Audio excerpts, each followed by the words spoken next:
It's November 18th, 2012. We're here at the Haight Auditorium, Boston International Book Fair, doing our interviews. And our next interview is with Bryan Bilby, who is the co-owner of Adobe, used to be the co-owner of Adobe Bookshop in San Francisco in the Mission District. And then he started Chelsea Bookshop in San Francisco. Then he lived in a 200-year-old farmhouse. I mean, this is a guy who's been around. A little bit. So why don't we start with your family, brothers, sisters? What did mom and dad do? Where did you grow up? What schools did you go to? And give us a little biography of you through the college years, if you went. Sure, happy to. Grew up back east, outside of New York City, in Greenwich, Connecticut. Have very fond memories of everything there. Grew up in a household where there was a focus and a premium placed on books and reading and education, but did not really grow up in a family of sort of collectors. So we didn't have a house filled with antiques or old books or rare books. But books for us were a vehicle to learning, and my folks were really always attentive with our schooling. So had a good time there, then went to college at Columbia in New York, enjoyed that very much. I guess my one little footnote now in history, my one claim to fame, I was in the same graduating class as President Obama. Oh, great. Class of '83. I cannot claim that I knew him there, but I just feel good that I sort of walked the campus the same time he did. And then after that, kicked around a little bit, like so many ABAA members, sort of thought about a career in academia, did a little time at grad school, was thinking about getting a doctorate in English. I was at University of Michigan out in Ann Arbor for a little bit, and let go of that. That was a very short stint out there. And a friend of mine from college, who originally had been from the Bay Area and moved back there after being at Columbia, he just called one day and said, why don't you think about coming out to San Francisco? I'll put you up on a couch. You can come test the waters out here, see if you like it. So thankfully, I took him up on the offer, headed out to the Bay Area, and just slowly, tried a series of different jobs. Nothing really kind of caught on for me. And then I just got very lucky and slowly got the book bug. My friend was a very active scout. He was one of those fellows who would hit garage sales, library sales, flea markets. And I just, by hanging with him and sort of through osmosis, I began to learn a little bit about the world of finding books, wholesaling them to bookstores. So I used to ride around with him and just watch him make what at the time seemed like a lot of money, wholesaling books to stores, things that he had found for 50 cents or $1 at yard sales. And I liked the math behind that. I thought it was an exciting... Good math. Yeah, real good math. Nice markups on books. And I just thought it was sort of an exciting thing to do on weekends, to get out there hunting for books and for material. So through his contacts in San Francisco, I was able to get my first job at a bookstore out there in the Haight-Ashbury neighborhood. It was a bookstore called Haight Street Books. I know it. Yeah, it was there for a long time. You probably were out there at some point. I was out there in the 50s. Oh, my goodness, yeah. So you know how strong the book scene out there has been over the years. So it was a very healthy culture. It was a vibrant book culture. And for me, I was very lucky because that store, the owner of the store, was really hands-off. And from the very beginning, he allowed us buy books over the counter and make mistakes. So he sort of threw me into the fire right away. And in hindsight, that was a good way to learn. It was a great way to learn. Definitely. The sort of do's and don'ts of buying. So I was there for about a year or two and then moved on to another store that he owned in the Mission District of San Francisco, right in the heart of the city. Worked at his other store for a year or two, and then... Was that the Adobe store? No, that was a store called Valencia Books. Oh, I know Valencia Books. Right, exactly, and that was another kind of active scene. Yeah. In the middle of the city. And then my friend from college, the fellow who really was sort of my mentor in the business, he and I together opened Adobe Books in 1989, and To this day, Adobe still continues on. It's a well-known store. Very well known. At this point, almost exclusively because of my former partner's work out there. He really created a salon with it, and it's become sort of a great neighborhood community center and sort of a sanctuary for artists. So it's really a celebrated store in San Francisco now, and I'm proud of what he's done with it. So he and I were together there for about 6 years through the mid-'90s, and then we cleaved off. We actually sold our entire inventory to Powells in Portland. God. Back in the day when they were coming down and sort of gobbling up bookstores. Right. But in our case, it was a positive experience. It helped us kind of extricate ourselves from the partnership, and it allowed me to move on and open another store. And we were very pleased with how it went. Michael Powell himself flew down from Portland. I'll never forget it. He took my former partner and me out to dinner one night, and then he came back to the bookstore. We closed it up so that he alone could sort of wander the shelves and look through. And then he just made us an offer on our entire inventory, and we accepted. And about a week later, an enormous 18-wheel truck pulled up, and they took out about 900 boxes of books. 900 boxes. And we were told they were so aggressive in their buying back in the day. This was in the mid-'90s. Yeah. We were told that from our store, they were going down to, was it Stockton or Fresno, California? They were going to do another buy and pick up another bookstore roughly the same size. Wow. So they were just insatiable back in the day. Yeah. But so that allowed me to, with the money we brought in from that, I was able to open a bookstore closer to the Haight-Ashbury neighborhood, a store called Chelsea Books. Right, I see that here on your sheet. Exactly. For people familiar with San Francisco geography, it's right next to Golden Gate Park. Yeah, I know the San Francisco Central Park. Yes. And it was a very good location, high foot traffic, close to the medical school at University of California, San Francisco. So we had a lot of students, a lot of young people, in the area, and it was a good retail experience for about 8 or 9 years. It was a pricey rent there. Oh yeah. And it was. So we were always sort of fighting to stay afloat, but there were eager book buyers there. And looking back on it now, I think we had the store till about 2003. I was very proud that we sort of had not entered the online world, the computer world. We were very openly not into listing books or selling them online.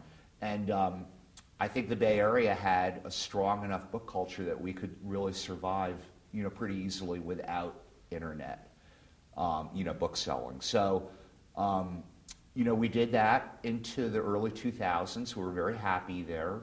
We're just assuming we would continue on at the shop. But then my wife and I went back to visit family one time in the fall of 2003, and we just fell in love again with the age, which I know you know very well, of the New York area. Yeah. And we found a little tiny 200-year-old farmhouse just outside of New York City. And we thought, by San Francisco standards, it actually seemed really affordable, and it seemed doable. So we, once again, were able to sell our store, my second store, and we again sold it to Powells. So over the years, I've probably supplied them with, maybe 250,000 books or something. But it was, again, a very positive experience. Yeah. They came down, and I thought they were very professional, and they paid fairly. And it allowed us to make the move back east and buy a little farmhouse and, try to enter into the world of collectible books. You said before that when you were in San Francisco, you were not online bookseller. How do you feel about it these days? That's a good question. It's I still wrestle with it, and I'm sort of torn with how it's come to sort of dominate so much of what we do. Yeah. I'm not someone who's on top of the technology. I'm sort of proudly a Luddite in a way. It's all right. I know we have some kindred spirits in the organization. But what's very lucky for me is that my wife is because of her work. She runs the library at an architecture firm in the city in Midtown. Yeah. So she has to be Right, she's on top gotta be, yeah. on top of things with the computer. So she Absolutely. very patiently teaches me how to do things. But I still, even to this day, I have a very sort of uneasy relationship with the computer, and I maybe like a number of us, I just sort of look back very nostalgically on the pre-internet days. And, you know, when we all used to scout, we would go to different regions. Well, they were open bookshops. Yeah, exactly, exactly. And because of the internet, many of them have closed. It's, I think it's such a sad, It it's is. really such a tragic thing. My former partner and I at Adobe Books, each of us would take 2 separate 3-week scouting trips every year. So each of us was on the road for 6 weeks doing nothing but scouting. We often would do, you know, the Northwest corridor. Yeah. We'd scout like Eugene, Portland, Seattle, Vancouver, all Tacoma. Tacoma, exactly. No, Tacoma had a very good Tacoma Comstock. Book Center. Yeah.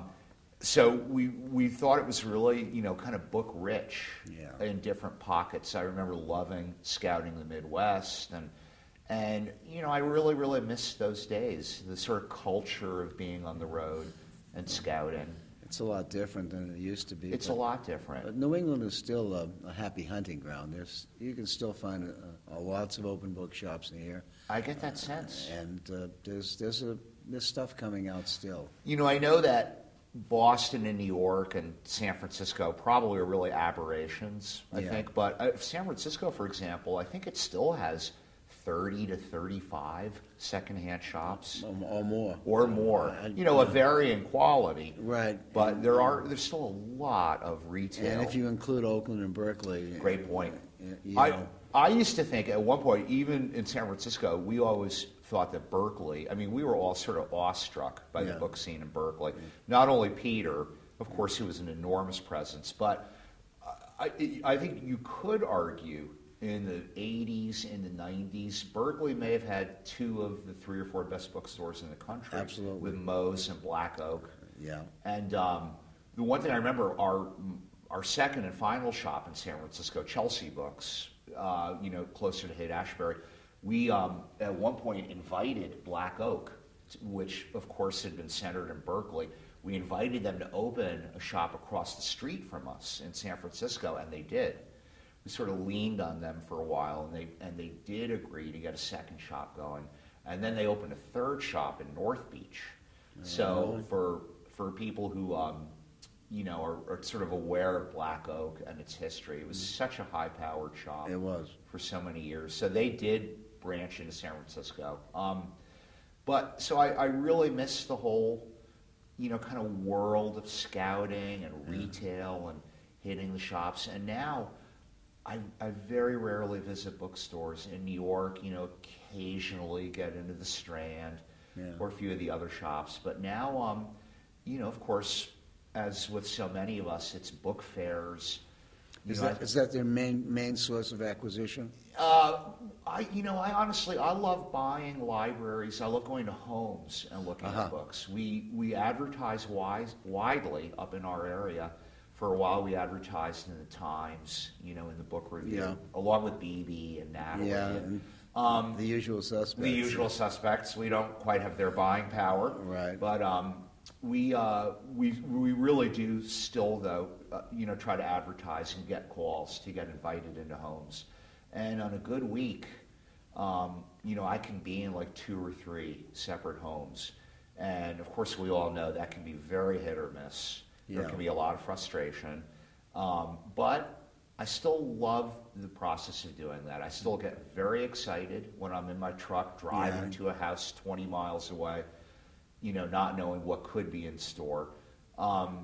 So I'm still very turned on by scouting. Yeah. As I know so many of us still are.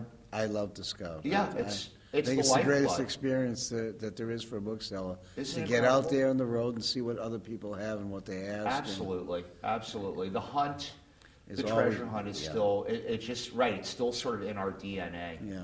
And my feeling is, you know, until that just sort of vanishes, I just feel like I'm going to, very happily be doing this, forever, as long as physically, we're all able to move around. Yeah. I'm not too proud to, go to the occasional library sale, and we still love going to estate sales. So for me, it's a little bit of a different model of buying. I don't so much scout the shows, even though I really like, checking in with my colleagues Sure. and seeing how everyone's doing and looking at these beautiful books around me. I don't really, approach exhibiting at a show with an eye toward buying a lot. So I do most of my buying from private collections and just finding things at flea markets, estate sales. Yeah. And it seems to just sort of be enough to, kind of eke out an existence doing it. So what town are you located in? We're in a tiny little town about 40 to 50 miles north of New York City. It's called Waccabuc, which is a mouthful. So I guess it's an old Indian name. Is it near Ardsley? Ardsley is more down county in Westchester, closer to the Hudson. Yeah. We're more the very northern tip of Westchester County. We're closer to like Katona, Bedford, New York. Katona I know. Yeah. So we're sort of at the northern tip of Westchester. It's more open land up there. There is sort of some horse country. Yeah. So I always am very hopeful that I'll get calls up there in that area too. And we've been lucky. We have gotten some. One or two examples. The photographer who a lot of booksellers know, Slim Aarons, who did that sort of a highly regarded photography book called A Wonderful Time. I think came out in the 50s or 60s. He passed away as an 89, 90-year-old fellow about 4 or 5 years ago, and so we bought his library. And we've done some good sort of acquiring locally. So I always hope that in the Bedford, Katona area that, we'll get invited into homes. A lot of networking, as you know, has to happen. But I'm still really, really turned on, though, by looking for books and just trying to learn more about what to buy. I love, another reason it's so good for us to be doing the shows, too, is just to learn about all the different things, the ephemera. Oh, yeah. At this show, right now we're right across from F.A. Burnett, and he just has a magnificent booth. I know. I love, the visual of his display case. Picture of Slash. Yeah, exactly. I mean, it's just remarkable how they've set it up. And I think that young fellow who works for him, Arthur, did a terrific job setting everything up. So I love just sort of walking around and seeing what's what. And I know we need to learn a lot more about ephemera, older and more recent. And also, artwork and things like that. So, there's a lot of visual things. A lot of visual things. What do you specialize in, if anything? Well, we're more generalists and sort of proudly so, but I still wonder if maybe that's not the right call. Maybe we need to sort of specialize more. But because of my background in retail, where we really did sell everything and anything, we still are there's kind of a wide swath of material that we look for. I still love scholarly books. Yeah. If someone called us in and said they have 1,500 math books, I would race over there to look at them. So we still like academic books, but we also, we really like art, photography, architecture, like so many of our colleagues. Yeah. But we're mostly, for us, the wheelhouse is really early 20th century, early to mid 20th century. And unlike the Bay Area, back here, of course, where there's such a greater pool of antiquarian material, I feel like I really need to learn 19th and 18th century better. Yeah. I don't feel all that confident on really antiquarian material. But we're generally books 75, 100 years old. That's sort of the optimum period for us. Were there any booksellers when you first started who acted as sort of like mentors or people you could go to when you had an issue that would help you out? Well, it's a good question. Yeah, there were a couple of really essential figures for us. The one fellow who I referred to before, who I opened Adobe Books with, his name is Andrew McKinley. I think now he's sort of a very well-known guy in San Francisco. But he was really my mentor in the business, along with another fellow named Alan Milkeret. Many people remember him. He was a very gifted bookseller in Oakland and then in San Francisco. Yeah. And he was, very good friends with people like Ken Sanders and Ken Lopez, and a lot of ABAA booksellers remember him and used to buy from him. Oh, yeah. He was one of those really gifted scouts who was very happy to wholesale material. He was completely content letting things go up the pecking order. But I thought was always sort of ahead of the curve. Like, I remember very early on, in the late 80s, I think, I went to his shop one time, and he opened a closet, and inside he had this magnificent sort of archive of Edward Abbey. And, back in the day, before Abbey really seemed to take off. So he, I thought, always had a very good sense of what was about to hit. So he was another very generous bookseller for me. The fellow who owned Black Oak Books, Bob Brown, who many of us know, even booksellers in the East Coast. We know Bob. He used to be a tireless scout. And again, before the internet really took hold, I remember he used to constantly make buying trips, to the East Coast, to the Midwest, I think to Europe. So he also was a great influence on my career. And really, in the early days, he was a huge buyer for us. He was very, very supportive. Would come in and sort of pick off all the scholarly books that we had underpriced. A very nice fellow, a fellow ABAA member who many booksellers know, Boris Bruton, Plaza Books. Yeah, he was a great friend of ours and a terrific sort of ally in the cause. He was probably our top customer ever at Chelsea Books. So, I think back to how much he helped us out too. So really, we were very lucky. We had a large sort of support system. And again, I think back on the Bay Area and just really am amazed. You sort of miss it, don't you? In a way I do, yeah. In a way I really do. But I know our sort of, run with retail is definitely behind us. To me, the thought of opening a shop now, without owning the building. Yeah, that's key. That's the key. As you know, you really. We were. I remember at the end in San Francisco, we had a tiny space. We were probably 900 to maybe 1,000 square feet, and this was 9-10 years ago, and our rent at the time was $5,000 a month. And I just knew that we could never afford to buy the building. So it required that we be open every day of the year except Christmas. We were open on Thanksgivings, and we had to be open until 10 or 11 o'clock every night. Sort of grind. It was an incredible grind. And, it took a lot of the life out of us slowly. But I look back on San Francisco and think the two most important things really in my life that it gave me, in order, was my wife, who worked at our shop, Chelsea Books. I met her. She came in applying for a job at Chelsea, and the greatest decision I ever made was to hire her. So she and I moved back together. So I got my wife out of San Francisco, and then my career too, book selling. So I was very lucky. It was a really productive chapter for me.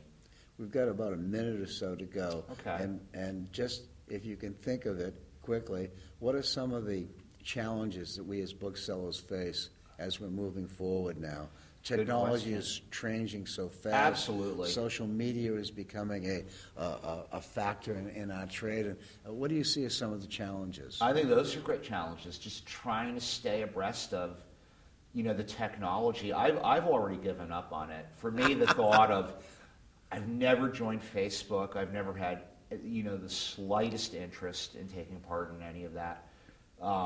So I really hope that just the basic model of the book fair and, sort of scouting books and selling them on ABE or whatever, I just hope that those simple models, will continue on. But it obviously is very challenging. And I am stunned by how quickly, everything is changing, even in our little microcosm of rare books. Yeah.